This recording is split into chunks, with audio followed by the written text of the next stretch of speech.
Hello everyone, কেমন আছি আমরা? ভালো আছি তো?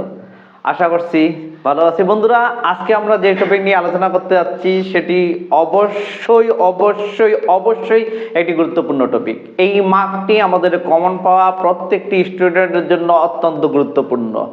যদি কোনো স্টুডেন্ট এই মার্কটা কমন নিতে পারে তাহলে তার পাস করাটা বলি বা এ প্লাস নেওয়াটা বলি সহজে সে লুপে নিতে পারে। তো বন্ধুরা, আজকের টপিক কি? আজকের টপিক হচ্ছে রিঅ্যারেঞ্জ। তো রিঅ্যারেঞ্জ কি? রিঅ্যারেঞ্জ হচ্ছে, অ্যারেঞ্জ মানে কি করা, সাজানো।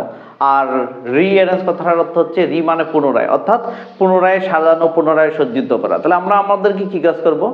নতুন করে আবার সুন্দর করে সাজিয়ে নেব। বোঝা গেছে কথাটা? তো আজকের টপিকে আমরা কি, আমরা মোস্ট অফ দ্য ইম্পর্টেন্ট বিষয়গুলো আমরা দেখবো আজকে, যে আমাদের কি কি ইম্পর্টেন্ট আছে কিসের, রিঅ্যারেঞ্জের। তো বেশি কথা নয়, আমরা মূল টপিকে ফিরে যাই। আমাদের গুরুত্বপূর্ণ টপিকগুলোর মধ্যে আমাদের গুরুত্বপূর্ণ যে গল্পগুলো পড়তে হবে সেগুলো আমরা একটু দেখে নিই। নাম্বার 1-এ আছে, সবচেয়ে বেশি ইম্পর্টেন্ট হচ্ছে অ্যান ইংলিশ পোয়েট ইতালি, এই কাহিনীটি।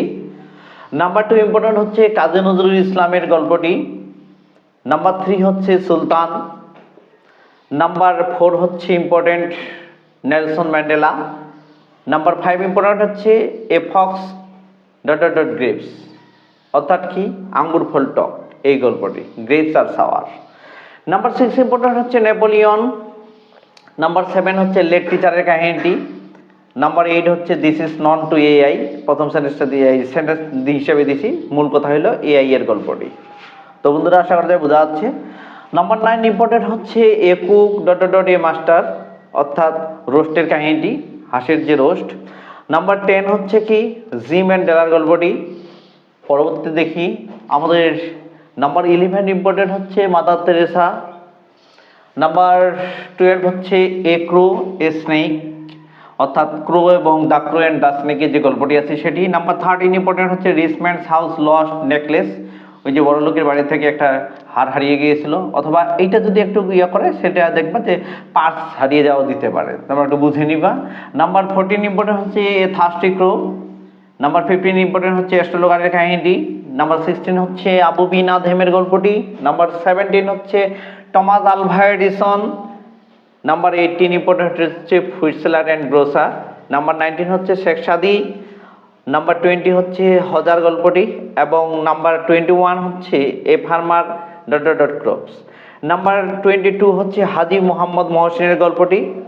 পরিশেষে নাম্বার 23 হচ্ছে খান জাহান আলী গল্পটি। তো বন্ধুরা, আমরা আরেকটু মিশিয়ে নিই, আমরা দুটো পড়ব এখান থেকে। মোস্ট ইম্পর্টেন্টের মধ্যে এই পর্যন্ত আমরা এখানে দেওয়া আছে 23টি, আমরা দেখব আরও আমাদের দুটি ইম্পর্টেন্ট আছে। তার মধ্যে ইম্পর্টেন্ট কি আছে, আমাদের যে জয়নুল আবেদিনের কাহিনীটি আছে 24, জয়নুল আবেদিন, এটিও আমরা একটু পড়ে নিব, জয়নুল আবেদিন।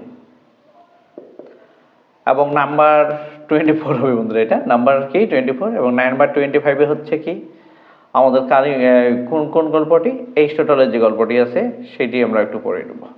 তো এই ছিল আমাদের সবচেয়ে বেশি ইম্পর্টেন্ট।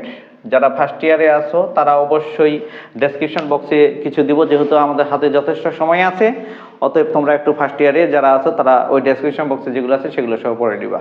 তো যাই হোক, এটি আমাদের অত্যন্ত গুরুত্বপূর্ণ টপিক, এবং এই টপিকের মাধ্যমে আমরা বুঝতে পারতেছি যে এই টপিকটা আমাদের কমন নেওয়াটা কতটা জরুরি। একজন স্টুডেন্ট যখন এই পরীক্ষার রুমে তার এগুলো কমন পায়, তার মনের মধ্যেই একটি মনের জানতেই হাসি চলে আসে। কারণটা কি, যে আমি কমন পাইছি। কমন পাওয়াটা যেহেতু অত্যন্ত গুরুত্বপূর্ণ, তো আমি মনে করি যে এর মধ্যে থেকেই কমন পাবা। যেহেতু এগুলা জায়গাটাতে একটু কোশ্চেন চিট করে, আমাদের সবচেয়ে বেশি ইম্পর্টেন্ট হয়তো 10 পর্যন্ত, বাট যদি চিট করে, কিছু কোশ্চেন তো চিট করবে, আমি আগেও বলছি যে কিছু কোশ্চেন চিট করবে, তার মধ্যে এই নাম্বারটি অত্যন্ত গুরুত্বপূর্ণ। এটি আমাদের কয় নাম্বারে আসে, 6 নাম্বারে আসে।